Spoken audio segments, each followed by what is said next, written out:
BJP, फिर हम BJP कैसे कैसे ट्रस्ट करें? अब आप बीजेपी से जुड़े हुए हैं, ठीक है, मैं भी एक वोटर हूँ बीजेपी का। तो बोलते हैं भाई आप दूसरे को क्यों नहीं, अपोजिशन को क्यों नहीं बोलते? बोले राहुल गांधी को बोलो समर्थन करे, उसको बोलो समर्थन करे। मतलब भाई वो लोग तो नहीं करेंगे, उनकी राजनीति डिवाइड करने वाली है। बीजेपी की राजनीति थी यूनाइट करने की। बीजेपी की राजनीति हिंदुत्व की, कि भाई हम एक करेंगे, हम कास्ट में नहीं बांटेंगे, हम एक करके एक वोट बैंक रखेंगे। अब हमारा डिसअपॉइंटमेंट बीजेपी से है। आप तो मैम जुड़े भी हुए हैं, तो क्या उन्होंने, और रेगुलरली आप देखेंगे जब से है तब से हर एक ओबीसी का जो कास्ट ओबीसी में बढ़ाए जा रहे हैं, बढ़ाए जा रहे हैं ओबीसी में कास्ट।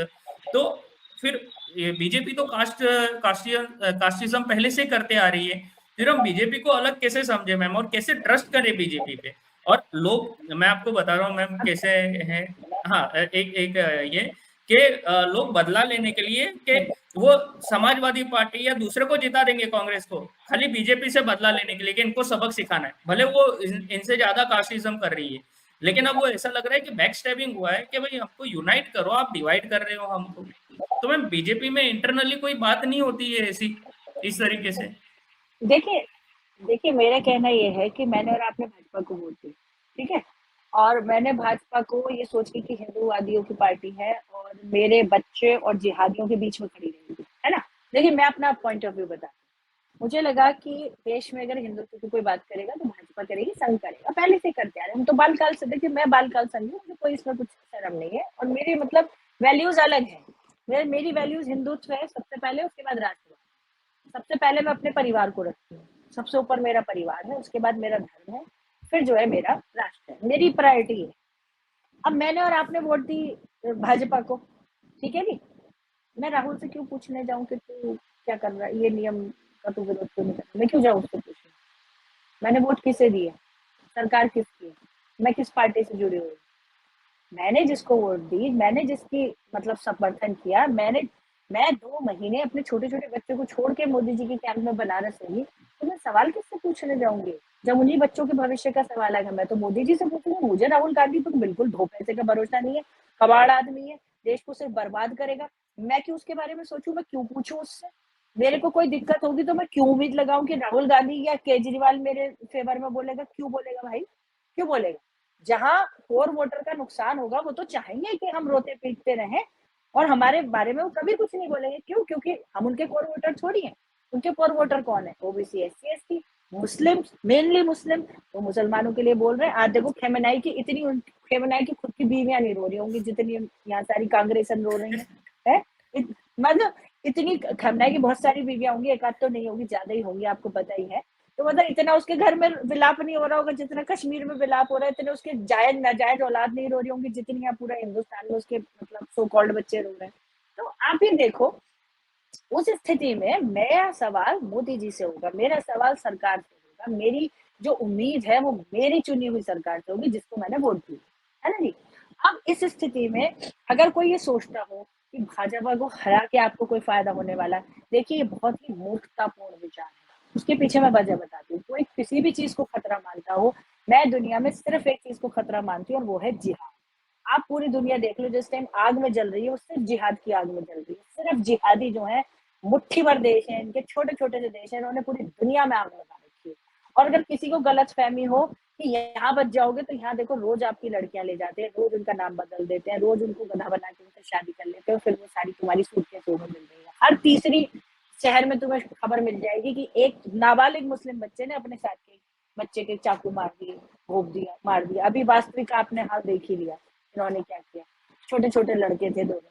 तो आप मुझे ये बताओ कि इस टाइम देश का सबसे बड़ा खतरा क्या है? जिहाद है। आपको लगता है कांग्रेस में जाएगी जिहाद से? आपको लगता है समाजवादी जो मतलब एक छोटी सी क्षेत्र की पार्टी वो हमारे लिए कुछ करेगी? आपको लगता है बसपा कुछ करेगी? आपको लगता है उधर के साउथ की जो पार्टीज है, डीएमके वगैरह, ये सब जो मतलब हिंदुत्व को मानने को तैयार नहीं है कि हिंदुत्व जैसी कुछ चीज भी है, दिन रात उसके अगेंस्ट भाषण दे रहे, आपको लग रहा है वो आपको बचाएंगे? तो आपका स्टैंड फर्ज बनता है कि आप उस पार्टी से तन के खड़े होके सवाल कीजिए और इसे बदलवाइए। पार्टी बदलना, सरकार बदलना, इसका कोई, देखिए, आप भले ही आपका पॉडकास्ट सुन के लोग मुझे 10 गालियां दें, मुझे कोई फर्क नहीं पड़ता, क्योंकि ये प्रैक्टिकल सोल्यूशन है ही नहीं। हमारी जिंदगी में जो अब इस टाइम सबसे बड़ा खतरा है हमारी लड़की और बच्चों के लिए, देखिए ये तो टाइम नहीं है, यूजीसी तो देखिए सॉर्ट आउट होगा ये नैनी केस, और मैं बहुत आशान्वित हूँ, या तो ये सही होगा या ये हटेगा। मतलब इतना विरोध आप लोगों ने कर दिया, और ये जरूरी था कि निश्चित रूप से या तो हटेगा या इसको ठीक करेंगे। मतलब ये ऐसा बनेगा कि इसमें स्वर्ण बच्चे, खासतौर पर स्वर्ण लड़के ना फंसे। लेकिन आपको क्या लगता है ये आपका खतरा है? ये हमारा खतरा नहीं है। हमारा खतरा वो जिहाद, वो मुसलमान है जिनकी आबादी सुअरों से भी ज्यादा बढ़ रही है। बिल्कुल जिम्मेदारी के साथ कह रही हूँ। आपके यहाँ घरों में बच्चे नहीं है, स्वर्णों के यहाँ तो खास तौर पे बच्चे नहीं है, जो आपकी सबसे निरीह कास्ट है, जो अब रोती फिर रही है कि अब हम क्या करें। बच्चे पैदा किए किसी ने? बताइए, परिवारों में बच्चे हैं, किससे लड़ोगे? ये संख्या का खेल है भाई। चुनाव जनसंख्या का खेल है, और राजनीति सिर्फ अंकों का खेल है, सिर्फ अंकों। आप जिसकी जितनी संख्या भारी, उसकी उतनी भागीदारी। इसमें कुछ गलत थोड़ी है भाई। आज जिस हालत में हो, 70 साल पहले भी उसी हालत में, तभी तो ये आरक्षण लेके सिरों पे आपके बच्चों की छातियों पे खड़े हो गए। वजह क्या है? क्योंकि आप कभी इतने थे ही नहीं, आप कभी इतने शक्तिशाली थे ही नहीं, आपको कभी इतनी ताकत में आप आए ही नहीं। आप कभी आए ही नहीं उस स्थिति में जो सरकारों से अपनी बात मनवा सके।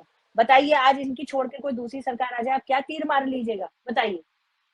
जो कमजोर है उसकी कोई सुनवाई नहीं होती। अगर आप ताकतवर होते तो आप इस पार्टी के कोर वोटर हैं, है या नहीं? आप बताइए दिनेश जी, आप सच से बताइए इस बात को कि भाजपा के कोर वोटर हैं हम लोग या बिल्कुल नहीं है, है?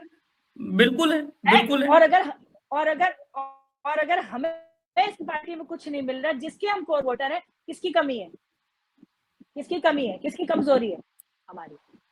देखिए, एक उंगली मैंने अगर मोदी जी की तरफ उठाई तो देखिए 3 मेरी अपनी तरफ है।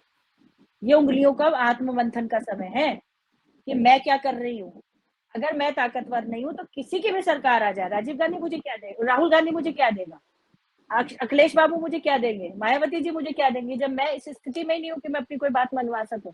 मैं उस स्थिति में ही नहीं हूँ कि अपनी बेटियों की रेप थ्रेट्स को मैं एड्रेस कर सकूं। तो मुझे कोई क्या देगा?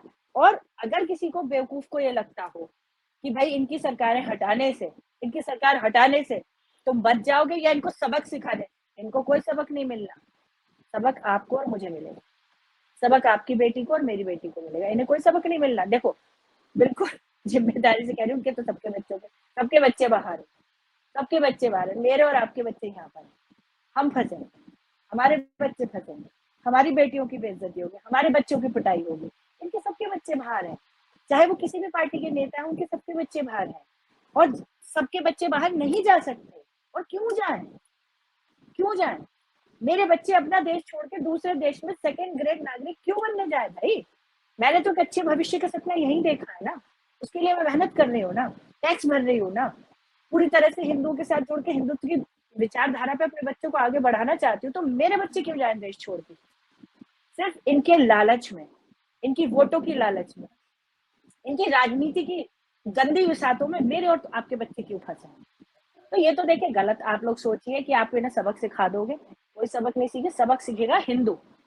इनकी सरकारें जाते ही खिचड़ी, या तो खिचड़ी सरकार आएगी कि भाई 10 तेरी, 5 मेरी, 4 तेरी, वही आने वाली है। उस स्थिति में 1000% आप मुझसे आज लिख के रख लीजिए, मुसलमानों का वर्चस्व होगा, सरकारों पर मुसलमानों का वर्चस्व होगा। और मैं एक बात बहुत जिम्मेदारी से आपके चैनल पे कहती हूँ, बताइए दुनिया में कौन सा ऐसा हिंदू शासक होगा जिसे पता हो कि मेरे कोर वोटर हिंदू हैं और वो ऐसा विभाजनकारी बिल ले आए। 1000% ये जिहादियों का इम्प्लांट किया हुआ बिल है हिंदुस्तान में। हिंदुस्तान में इसकी पूरी प्लानिंग कहीं बाहर हुई है, किसी जिहादी देश में हुई है, और उसको उठाकर यहाँ पूरा, चाहे वो कोई भी दबाव हो, कोई भी दबाव हो सकता है, जिसके दबाव के प्रेशर में ये कानून यहाँ पर इम्प्लीमेंट कर इस तरह से हिंदुओं को बिल्कुल पूरी तरह से छिन्न भिन्न कर दिया गया। बताइए, कोई अकलमंद हिंदू राजा ये करेगा? नहीं, जो अभी आपकी तभी तो नीलज में हमको वो, प्रॉब्लम है मैम, तभी तो नहीं नहीं, प्रॉब्लम है। आपकी, अब इसमें एक एक सवाल आता है कि भाई अब हम बोलते हैं कि Modi ji is a very strong गाय, उनको कोई दबा नहीं सकता। तो अब आप बोल रहे हो कि भाई ये दबाव में आया है, तो फिर क्या मोदी जी को दबाया है किसी ने, फिर उनको प्रेशर देखो किया देखो है इसमें? दो दो देखिए, चीजें। दब तो गए, बिल्कुल दब तो गए ना। किसी के दबाव में तो ये बिल आ ही रहा है ना। चाहे वो दबाव बाहर का जिहादियों का है या अंदर के जिहादियों नेटवर्क का। हिंदू आदमी नहीं करे, कोई हिंदू जो सारी रैलियों में बटोगे तो कटोगे, एक रहोगे तो सेफ रहोगे, ये सब बातें कर रहा हो, आपको लग रहा है वो ये बिल लेके आएगा? आप स्वयं सोच के, आप स्वयं सोच के देखिए कि मतलब ये संभव है। हमारे सारे बड़े नेता यही बात कर रहे थे कि भाई कटो मत, बटो मत, सब एक साथ रहो, सेफ रहो, हाँ हाँ, सबको एक जगह रहना है। वही तो बात है। तो ये देखिए कहीं से तो किसी दबाव में बिल आया और देखिए ये बिल किसके फायदे का है? जिहादियों के फायदे का है। हिंदू को इससे क्या फायदा? एससी एसटी को क्या फायदा हो रहा है इससे? ओबीसी को क्या फायदा हो रहा है? स्वर्णों को पीट के किसको क्या आत्मिक सुख मिलने वाला? बताइए। और तो कुछ नहीं हो रहा ना। बच्चे भाई फालतू झूठे केसों में जेल ही तो जाएंगे। देखिए स्वर्ण भी अपने आप में सक्षम है, बचाएंगे तो है अपने बच्चे को, लेकिन इससे किसी को फायदा क्या होने वाला है? आपको लगता है जो ओबीसी और एससी एसटी आपका कोर वोटर नहीं है वो इस यूजीसी बिल के नाते आपको वोट एक्स्ट्रा दे देगा? लगता है आपको ऐसा? आप बताइए। आप दिन रात सब देखिए यूट्यूब से और सब चीज से लोगों से जुड़े रहते हैं। जो हमारा कोर वोटर है ही नहीं, तो कभी हमारा अपना होगा सिर्फ इसलिए कि उसे स्वर्ण के बच्चे पीटने का मौका मिल गया? और उन्हें खुश करने के लिए तुम्हें मेरे बच्चे पिटवाने की क्या जरूरत है भाई? मैं तो तुम्हारी कोर वोटर हूँ। है? आप बताओ। मेरे बच्चे